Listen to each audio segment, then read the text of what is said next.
Hey there, boys and girls. How's everybody doing out there? Mr. Pesa here. I'm going to read you a small passage from The A to Z of Art. Inside this book, there are all sorts of different artists, and I am going to concentrate on Salvador Dalí. Oh, there we go.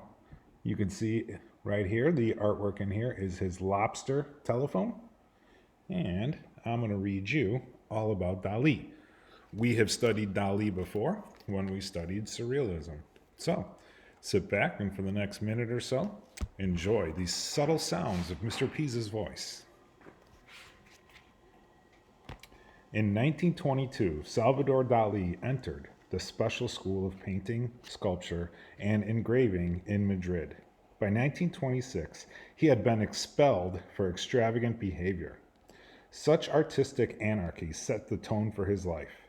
He was quick to explore a variety of avant-garde trends, working his way through phases of Cubism, Futurism, Purism, and the metaphysical style of De Chirico.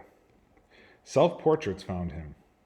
From the late 1920s, the influence of Picasso, whom he had met in Paris, became increasingly important, and he dulled between using a classical, figurative style and working in a cubist manner.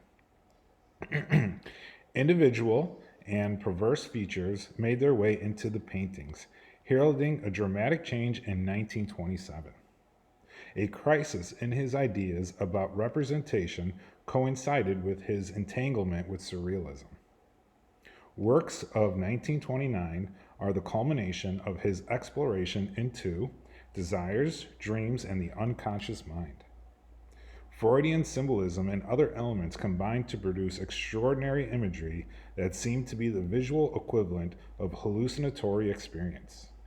Translated into sculpture, this was realized by such incongruous juxtapositions such as lobster telephone. He was repudiated by Breton and other more traditional surrealists when, from the late 1930s, he adopted a more classical style. And that, boys and girls, sums up the life of Salvador Dalí. There's Lobster Telephone. And Salvador Dalí, as we had talked about before, was one of the fathers of surrealism. And that today is your story with Mr. Pesa. Take care.